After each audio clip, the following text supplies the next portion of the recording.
महान पुस्तक। राजा कृष्णदेव राय के दरबार में अक्सर ज्ञानी विद्वान पंडितों के मध्य विभिन्न विषयों पर चर्चा हुआ करती थी। समय समय पर विभिन्न राज्यों से भी विद्वान पुरुष दरबार में आते और अपने ज्ञान का परिचय देते थे। राजा भी उनके आवभगत और सम्मान में कोई कसर नहीं छोड़ते थे। एक बार एक व्यक्ति राजा कृष्णदेव राय के दरबार में उपस्थित हुआ। वह स्वयं को महान ज्ञाता और विद्वान दर्शा रहा था। उसका अहंकार उसकी बातों से झलक रहा था। उसने स्वयं के बारे में खूब बढ़ा चढ़ाकर बातें की। उसके बाद दरबार में बैठे ज्ञानियों को वाद विवाद के लिए चुनौती दे दी। उसकी बढ़ी चढ़ी बातों से सभी दरबारी सहम गए थे। अपमान के डर से किसी भी दरबारी ने उसके साथ वाद विवाद की चुनौती स्वीकार नहीं की। ऐसा में राजा ने तेनालीराम की ओर देखा तो तेनालीराम अपने स्थान से उठा खड़ा हुआ। वह विद्वान को प्रणाम करते हुए बोला, महाशय, मैं आपके साथ वाद विवाद के लिए तैयार हूँ। कल ठीक इसी समय में आपसे राज दरबार में भेंट करता हूँ। अगले दिन पूरा राज दरबार भरा हुआ था। विद्वान पुरुष अपने स्थान पर पहले ही पहुंच चुका था। बस सबको तेनालीराम की प्रतीक्षा थी। कुछ ही देर में सबकी प्रतीक्षा समाप्त हुई और तेनालीराम दरबार में उपस्थित हुआ। तेनालीराम राजा को प्रणाम कर वाद विवाद हेतु नियत स्थान पर विद्वान के समक्ष बैठ गया। अपने साथ मलमल के कपड़े से बंधा हुआ एक बहुत बड़ा गट्ठर लेकर आया था, जो देखने में भारी ग्रंथों और पुस्तकों का गट्ठर लग रहा था।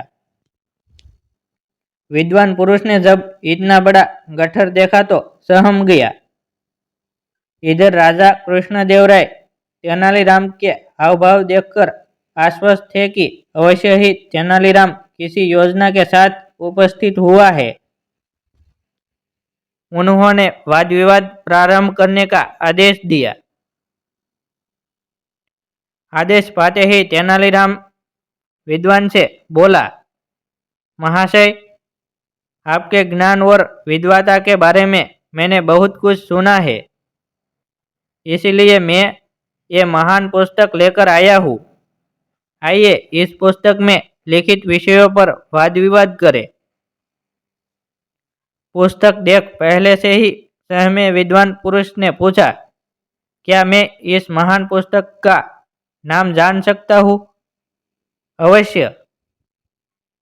इस पुस्तक का नाम है तिलक्ष्यता महिषा बंधन। तेनालीराम बोला। पुस्तक का नाम सुनकर विद्वान पुरुष घबरा गया। उसने पहले कभी उस पुस्तक का नाम नहीं सुना था।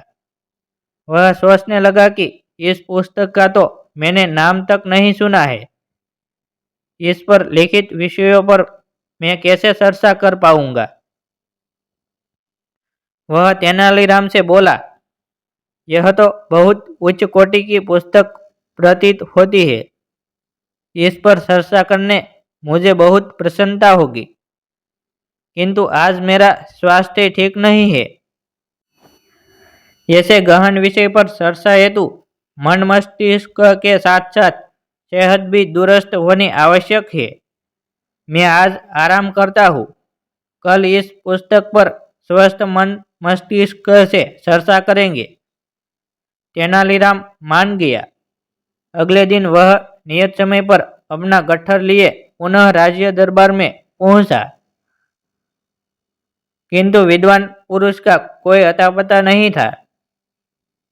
बहुत देर प्रतीक्षा करने के बाद भी वह उपस्थित नहीं हुआ। वाद विवाद में हार जाने के डर से वह नगर से भाग चुका था। राजा सहित सभी दरबारी चकित थे कि ऐसी कौन सी पुस्तक तेनालीराम ले आया, जिसके डर से स्वयं को महान ज्ञाता बताने वाला भाग गया।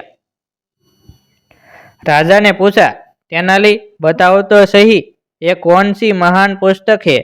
मैंने भी आज से पहले कभी इस पुस्तक का नाम नहीं सुना है। तेनालीराम मुस्कुराते हुए बोला, महाराज, यह कोई महान पुस्तक नहीं है। मैंने ही उसका नाम तिलक्षता महिषा बंधन रख दिया है। इसका अर्थ तो बताओ तेनाली। राजा बोले, महाराज, तिलक्षता का अर्थ है शीशम की सूखी लकड़ियां। महिषा बंधन का अर्थ है भैंसों को बांधने की रस्सी।